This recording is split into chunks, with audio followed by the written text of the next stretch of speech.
我是死者本人。热衷于制定完美计划的钢琴老师抱抱，是个实打实的重度强迫症患者。他的每一天都在不停的整理和清洁中度过。过分的洁癖和偏执让抱抱十分害怕被人触碰和拥抱。在其他人眼中，他就像一个怪物，所有人都讨厌抱抱，就连他的学生也不例外。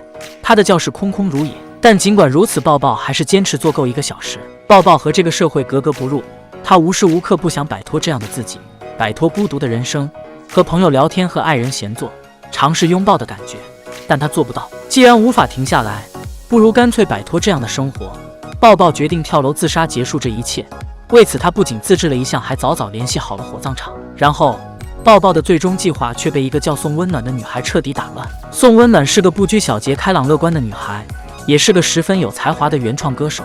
然而，就是这样一个女孩，在感情上却并不顺遂。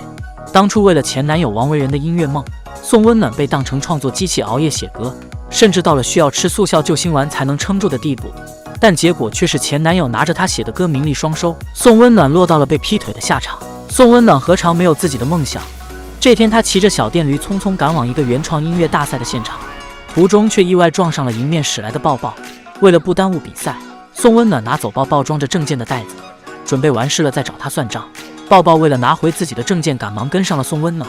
两人一前一后来到比赛现场。比赛规则是即兴创作，宋温暖抽中题目后开始表演。开头有些冷场，没成想半路却杀出个抱抱。他走上台要求宋温暖把证件还给自己，宋温暖让抱抱等自己唱完这首歌，两人你一句我一句，却意外点燃了现场的气氛，收获好评如潮。导演找到宋温暖，宣布他们的组合直接进入复赛。宋温暖表示两人并不是搭档，导演却说两人能火出圈全靠抱抱，如果想单飞恐怕进不了复赛。宋温暖只能改口说两人确实是搭档。根据证件上的地址，宋温暖来到起点乐器城，拦住了准备自杀的抱抱。得知他是因为没人喜欢才想自杀的时候，宋温暖拿出手机给抱抱看了两人的视频，弹幕里的网友热情地表白抱抱，这是他前所未有的体验。思忖片刻，抱抱决定先不死了。当晚，抱抱的微信终于有了活人发来的消息，手机里传来宋温暖叽叽喳喳的声音。抱抱决定答应宋温暖和他一起参加比赛。第二天，抱抱来到宋温暖家，和干净整洁的工作室相比，宋温暖的家简直惨不忍睹。抱抱一时间找不到下脚的地方，他忍了再忍，最后实在憋不住，从包里掏出手套开始收拾宋温暖的家。宋温暖也任由他去了。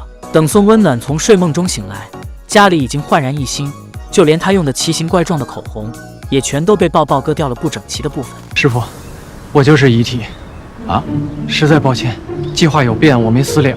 看着被剃了头的口红，为了比赛，宋温暖只能咬牙忍了。他问抱抱有没有看过心理医生，抱抱坦言曾逼疯过心理医生。宋温暖提出自己有个姓贾的朋友，没准能帮上忙。两人来到贾医生的心灵疗养院，却意外撞到了抱抱曾经的心理医生。医生看到抱抱直接旧病复发，疯疯癫癫跑了出去。贾医生了解了抱抱的病因，原来抱抱的父母也是重度强迫症患者，从小生活在这种变态环境下的抱抱想不变态都难，这病根从出生起就埋下，想要治好不是一朝一夕的功夫。而抱抱这种放屁都要定时集中排放的人，就更是难度加倍。贾医生提出治病的第一步就是先把手表摘了，这无疑是要抱抱的命。宋温暖可不管这些，一把薅下他的手表。没了手表，抱抱不仅没能准时入睡，还破天荒的迟到了。这条喜讯在老师和学生们之间传开，就差普天同庆了。为了进一步治疗，贾医生带抱抱来到自己设立的心灵净土，这里全都是各种各样的重症患者，有名叫安全却毫无安全感，随身携带降落伞、灭火器、氧气瓶等逃生工具的女生，还有摆姿势停不下来的平面模特张洞洞，以及暴躁易怒的京剧迷炸弹哥，可谓奇葩大荟萃。患者们在心灵净土治疗期间，病情都有了不同程度的恶化，这就是贾医生独创的回光返照疗法。贾医生给抱抱布置了诊疗作业，让他参加色彩马拉松，顾名思义就是会把人弄得色彩斑斓的马拉松。人的潜力确实是无限的，为了不被弄脏衣服，抱抱一路灵活闪避四面八方投掷而来的彩球，一骑绝尘冲到了终点，没想到却在领奖台上被摆了一道主持人口中的神秘大奖，就是兜头而下能将人活埋的彩色粉末。抱抱还是脏了，他回到家把自己打理干净，将那件沾满色彩的运动服挂在阳台上，这是他黑白房间唯一一抹亮色。原创音乐大赛的海选已经结束，复赛也越来越近。宋温暖和抱抱在街边的小店里吃饭，无意中看到了电视上即将作为导师出席的王维人。宋温暖破口大骂王维人是真的枉为人，接着又朝抱抱大倒苦水。最后抱陪着喝得醉醺醺的宋温暖回到家，一个没忍住又里里外外收拾了一遍，但这次他没有将一红一白两个小人分开。就这样，抱抱和宋温暖开始一边排练一边在心灵疗养院治疗。也许连他自己都没发现，他是如何被潜移默化的。复赛如期而至，宋温暖和抱抱的起死回生组合呼声很高，两人的原创歌曲《小偷》更是受到评委及观众的一致好评。除了小偷本偷王为人，最终两人凭着出色的表现闯入决赛。抱抱也不再是孤独一人，他有了疗养院的一众怪人朋友，正慢慢走出自己的壳。宋温暖的出现让王为人有了危机感，他憋着一肚子坏水来到宋温暖的住处，厚着脸皮提出和他签约。为了表达自己的诚意，王为人还表态说自己公司福利待遇很好，不仅速效救心丸管饱，薪水一栏还可以随便填，唯一的条件就是宋温暖马上退赛。这副嘴脸实在恶心。一番表演后，见宋温暖不为所动，王为人直接变脸开始推搡起来。好在抱抱及时赶到，王为人这才骂骂咧咧地离开。王为人这一出渣男做派让宋温暖委屈又伤心，将头靠在抱抱肩上。抱抱忍住了自己的身体上的抗拒，并伸出手虚虚地环抱住了他。决赛前，王为人贼心不死，拿出一份20年前的报纸揭开了抱抱的伤疤。原来抱抱还是个小男孩的时候，十分期待自己的父母像别的爸爸妈妈一样可以抱抱自己，谁知就是这个小小的愿望却意外造成了父亲的死亡，母亲也因此大受打击，最终在精神病院去世。这也成了抱抱心里无法磨灭的伤痛。王为人知道抱抱喜欢宋温暖，便给他洗脑说一个病人连拥抱都给不了心爱的女孩，何况是幸福，与其这样不如趁早离开减少伤害。抱抱这个榆木脑袋还真的信了，他朝宋温暖说了一堆扎心的狠话，然后将他拒之门外，以为自己这样是在快刀斩乱麻减少伤害，殊不知这么做才最容易伤害到在意的人。抱抱失落地回到房间，自杀的念头再度涌上来。他拿起父母送给自己的最后一个生日礼物，意外发现了一封父母留给他的信。原来在抱抱生日那天，他们就决定无论如何都要做出改变，给抱抱一个温暖的抱抱。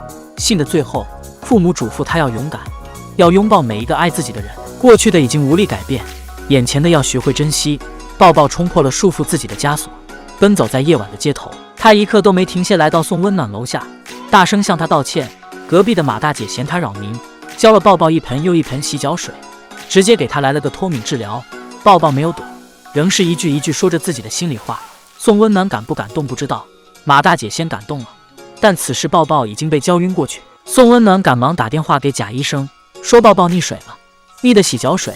贾医生匆忙赶来，给抱抱来了一套大耳光治疗法，手劲之大，本来能行也被抽晕过去。决赛当天，宋温暖和抱抱带着疗养院的朋友们坐着灵车杀到了现场，但是王为人早就命人加强了安保，几人还没反应过来就被电晕了过去。他们醒来时发现被锁在节目组的采访间，安全做过记者，现场的设备他懂一点。几人做好直播准备，让导播车将信号切到采访间，并找机会把信号传到控制室。导演本就对王为人颇有微词，再加上十分看好起死回生组合，收到信号便马上将二人的演出画面传到了比赛现场。宋温暖和抱抱配合默契，没有演技只有感情，动人的音符在舞台上流淌。一曲结束，两个曲中人紧紧相拥在一起。有时歌声能传递的力量超乎我们的想象。比赛过后，抱抱不再孤独，也彻底撕掉了异类的标签，喜欢他的人越来越多。最重要的是，他有了那个可以一起做顿晚饭的爱人。